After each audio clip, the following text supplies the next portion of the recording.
கிடைக்கிறானுங்க கிடைக்கிறானுங்களா பீத்திர பயிலுங்க. வீட்டுக்கு போனோம்னா காலை கழுவிட்டு கறி குழம்பு சாப்பிடுறீங்கடா. நம்ம வார்த்தைக்கு பேருக்கு தான் போனோம், ஆனா இதுக்கு தாண்டா நமக்கு தெய்வம். வாடா நம்ம அப்பத்தால நல்லபடியா அரிப்பான். சரிங்கண்ணே. யாத்தா என் தாயி எங்களை மன்னிச்சுக்கத்தா, அவங்கள உணர வைக்கிறதுக்கு தான் நான் அப்படி பேசுறேன். நீ தப்பா இருந்துட்டு எங்க ஜோலியை முடிச்சு விடாத. தூக்குங்கடா தூக்கு. ஆத்தால சந்தன கட்டி வச்சிருப்பா.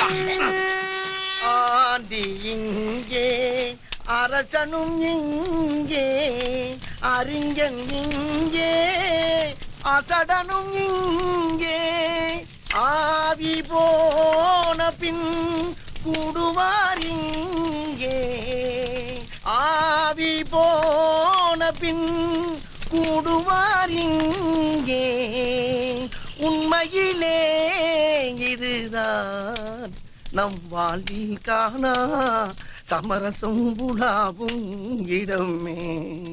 நம் வாழ்வில் காணா சமரசம் புலாவும் இடமே.